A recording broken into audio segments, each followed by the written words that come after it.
doing it back there or what? The snacks are back there. I think she said it right here. The snacks are back there. All right.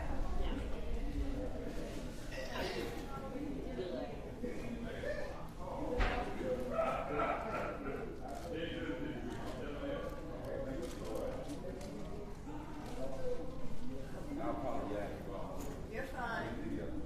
Go on God's time. But it's snack time.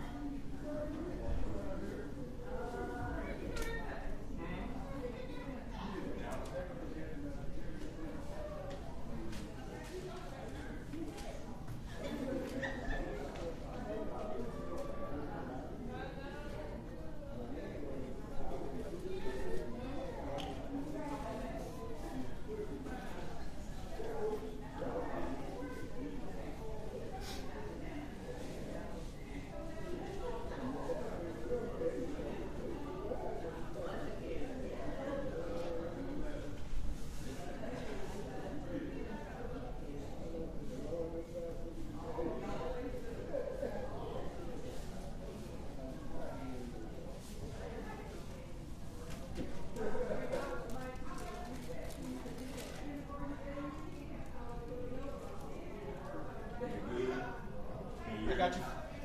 Can you hear me? I got you from here up. Okay. That's fine. Get it? From right here up? About bottom of your coat up. Okay, that's good. Yeah. Okay. Yeah. All right, so you on with it. I got to do this video real quick and then we'll get flash over. Just take about 4 minutes. All right. Hello, my name is Reginald Hyde, and it is my honor to share with you the history of Beavers Chapel Christian Church. And much of what I'm going to be sharing was researched by one of the members of our congregation, Mr. William Slide. Beavers Chapel was organized in the community of Wakefield, and the community of Wakefield was founded around the 1850s. The community of Wakefield was established as a halfway point on the stage route between Raleigh, North Carolina, and Rocky Mountain, North Carolina. And although Beavers Chapel is not the oldest black church in the community of Wakefield today, it was the first black church to be established in the community of Wakefield. And today, Beavers Chapel is the 4th oldest black church in eastern Wake County. Beavers Chapel was organized in 1892. And let's just think about that for a moment. That was 15 years before the town of Devon was incorporated in 1907. 16 years before Wakeland School opened its doors in 1908. And 78 years before that school was fully integrated in 1970. Beavers Chapel was organized under the leadership of Reverend B. F. Curry and 5 faithful members. Reverend C.W. Richardson, Starling Yarborough, John Yarborough, Bannister Horton, and John Horton. They began worship in an old school named Hickory Grove, which was located adjacent to the present property of the church, and it is where Wakefield Missionary Baptist Church Incorporated stands today.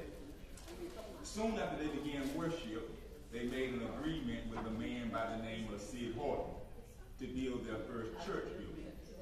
And the agreement was a simple one, but a powerful one. The members of Beavers Chapel would cut logs and build 2 barns for Mr. Horton, and in return, he would donate land and wood from an old burned down mill so that they could build their first church.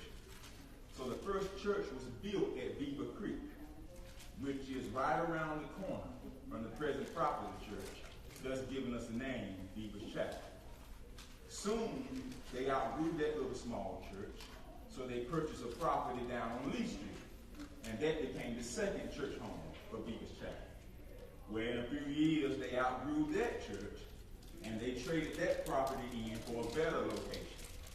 And on April 13th, 1922, they began construction on their 3rd church building which would be located on the present property of the church today. By August 6, 1922, they were ready to start worship services in that new church. And on that Sunday, they marched from the old church on Lee Street to the new church on the current property, singing, "I Have Found a Way." The offering that Sunday was $120, which today, in today's economy, would be close to $2,000. And then, not long after that, the Great Depression hit. And in 1933, under heavy debt, the members of Beavers Chapel were forced to put the church property up for sale. But the pastor at that time, Reverend Dye, told the members to stay encouraged and trust that God would make a way. When the church property was put up for auction, no one would bid on it. And the auction price ended up being half of the debt that was owed on the property. And so Reverend Dow advised the members of the church to buy back the property at the auction price, which they did. And once the Great Depression ended, they easily paid off that debt. In those early days of the church, services were held one Sunday a month.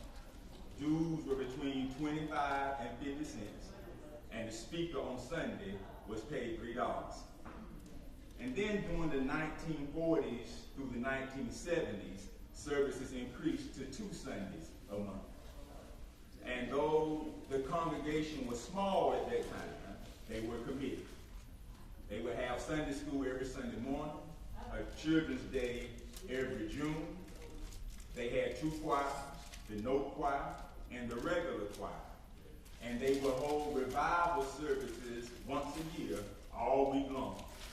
And during the revival services, converts would come up to the morning bench, and then they would be baptized in the pond behind the church.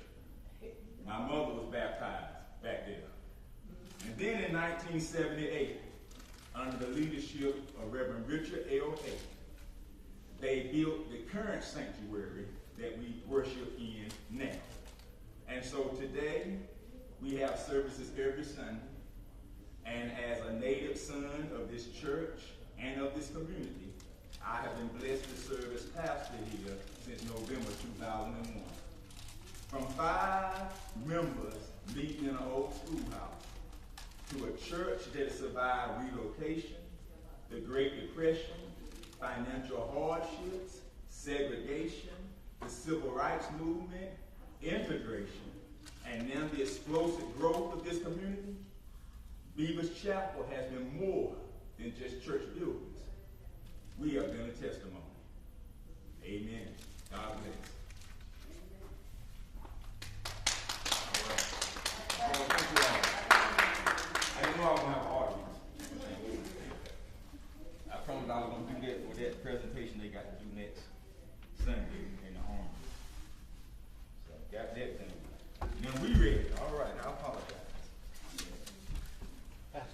Yes. Yeah, you can just cut it. Yeah, oh yeah, you kill one. Yeah, once you kill the switch, it'll stop recording. Oh, you want me to kill the switch? Okay.